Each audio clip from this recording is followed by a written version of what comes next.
அறிக்கையில் சொல்லப்பட்டது சீனாவும் பாகிஸ்தானும் வடபகுதியில் நிற்கிறார்கள் என்று இந்த இந்தியா ஆதரவு பெற்ற தமிழ் கட்சிகள் அங்கு இந்திய வெளிவார அமைச்சரை சந்திக்க சென்ற போது கொடுத்திருக்கிறார்கள்.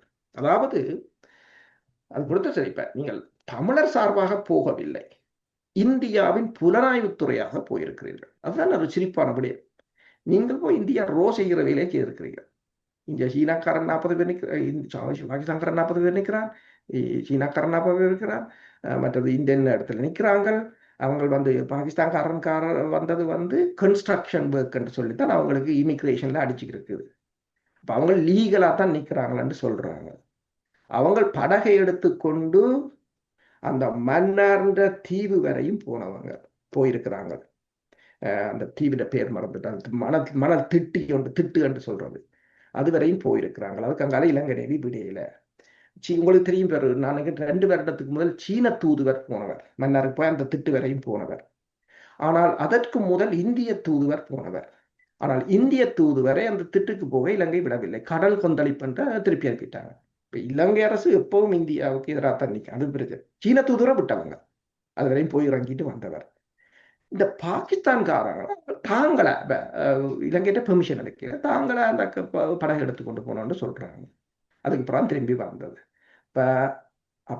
இப்ப இலங்கைக்கு ஒரு விடயத்தை தெளிவாக தெரிகிறது. இந்த தமிழ் கட்சிகள் அதாவது ஜெயசங்கரை சந்தித்த போது தமிழற்ற பிரச்சனை கதைக்கவில்லை.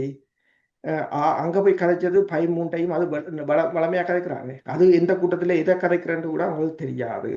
ஏன்னா இது அதுக்குரிய கூட்டம் இல்லை.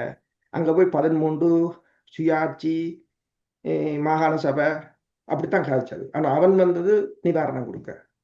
அதான் எங்க தமிழ் அரசியல் கட்சி. அடுத்தது பார்த்தது புலனாய்வுத்துறை.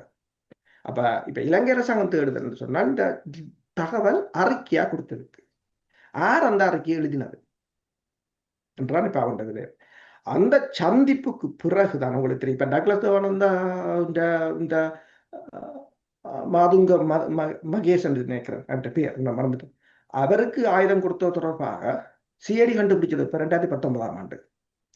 அதுக்கு பிறகு சார் ஏவிபி வந்தாலும் ஏபி அரசு 1 வருஷம் இருந்திருக்கு, நடவடிக்கை எடுக்கல. ஏன் திடீரென்று தூக்கினவன்? திடீரென்று அவன் தூக்கினதுக்கு காரணம் இந்த இவரை கொண்டு போய் கொடுத்த அறிக்கை. அவன் விளங்கி தங்களுக்கு எதிராக தமிழ் கட்சிகள் இயங்குகிறது என்று தெரிஞ்சிட்டது. எனவேதான் தூக்கினேன். இப்ப அவனுக்கு பிரச்சனை என்று சொன்னால் பலர் இதுக்கு கண்காணிப்புகள் இருப்பார்கள்.